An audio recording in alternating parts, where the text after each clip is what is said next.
History remembers Simón Bolivar as the man who freed South America. But next to him stood a woman just as fierce and fearless.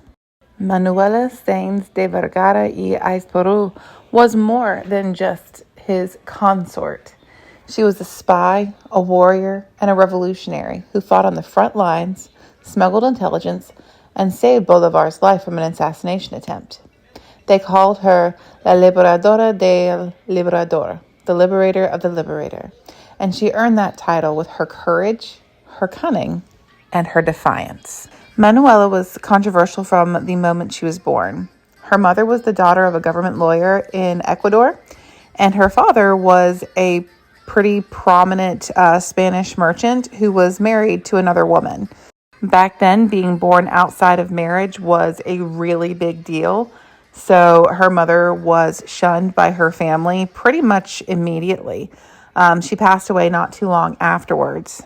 Her father supported her financially as a child, but didn't really have a place for her in his home. So he paid for her to go to school at a convent where she was taught to read and write and to speak different languages, and also about the caste system that existed within South America, with people who were of European descent being placed in positions of authority over those who were of mixed ancestry or native ancestry. When she was 17, she was forced to leave the convent because it was alleged that she had been seduced by an army officer, which at the time and at the location was a big no-no, and so she went to go live in her father's house. About 3 years later, her dad arranged for her to marry a wealthy English doctor named James Thorne, who was old. He was an old man, but he was wealthy, he was prominent, and so her dad thought it would be a good match, economically speaking.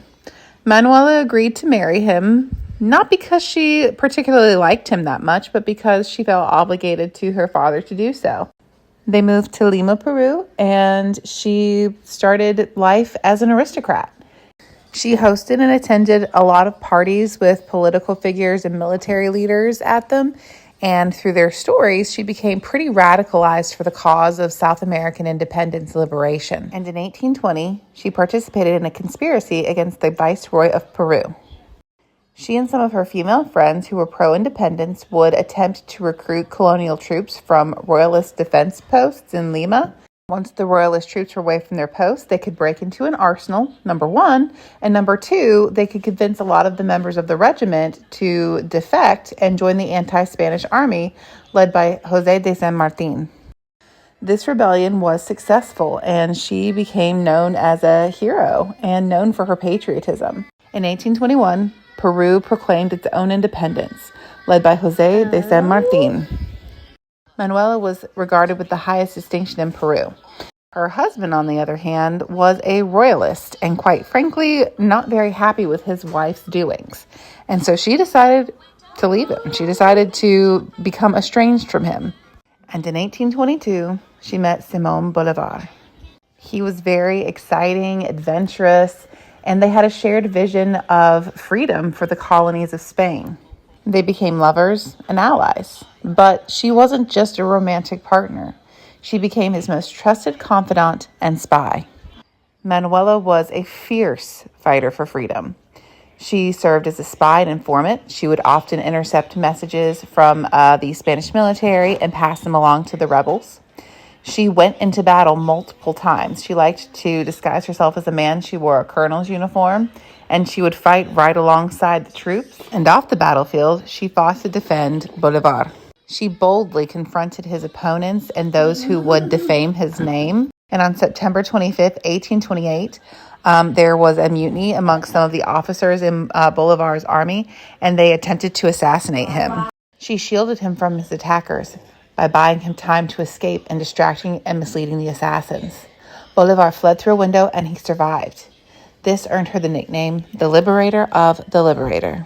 Unfortunately, in 1830, Simón Bolivar died from tuberculosis and left Manuela as a political target for the national government. She ended up being banished from Bogota and lived the rest of her life in poverty in northern Peru. She was able to sustain herself by selling tobacco and sweets, but was often ostracized by people that she helped free, mostly because there were really bad rumors about her reputation that went around to defame her after Bolivar was no longer around to protect her. In 1856, she contracted diphtheria and she passed away. And unfortunately, she was largely forgotten by history until fairly recently. Now she is recognized as a revolutionary hero, and she is finally starting to get some of the recognition that she deserves and receiving military honors that she was denied while she was still living. In 2010, her remains were symbolically moved to Bolivar's tomb in Venezuela so that the two could be reunited even after death. Today, she is remembered and celebrated as a feminist icon and a symbol of resistance, representing the unsung women who fought for independence in South America and around the world. Manuela was a revolutionary warrior. She fought for freedom on the front lines, telling society that basically their norms were not for her. She helped free many South American countries from the oppression of Spanish rule just with using her courage, her intelligence, and her savvy. And even when she was betrayed by the people she helped free, she never stopped thinking that the cause was worth it. She endured exile and poverty for her revolutionary ideals. She didn't just love a liberator. She was a liberator. She said, "If a single word can change the course of history, another word in darkness can defeat the storm." Long live the revolution.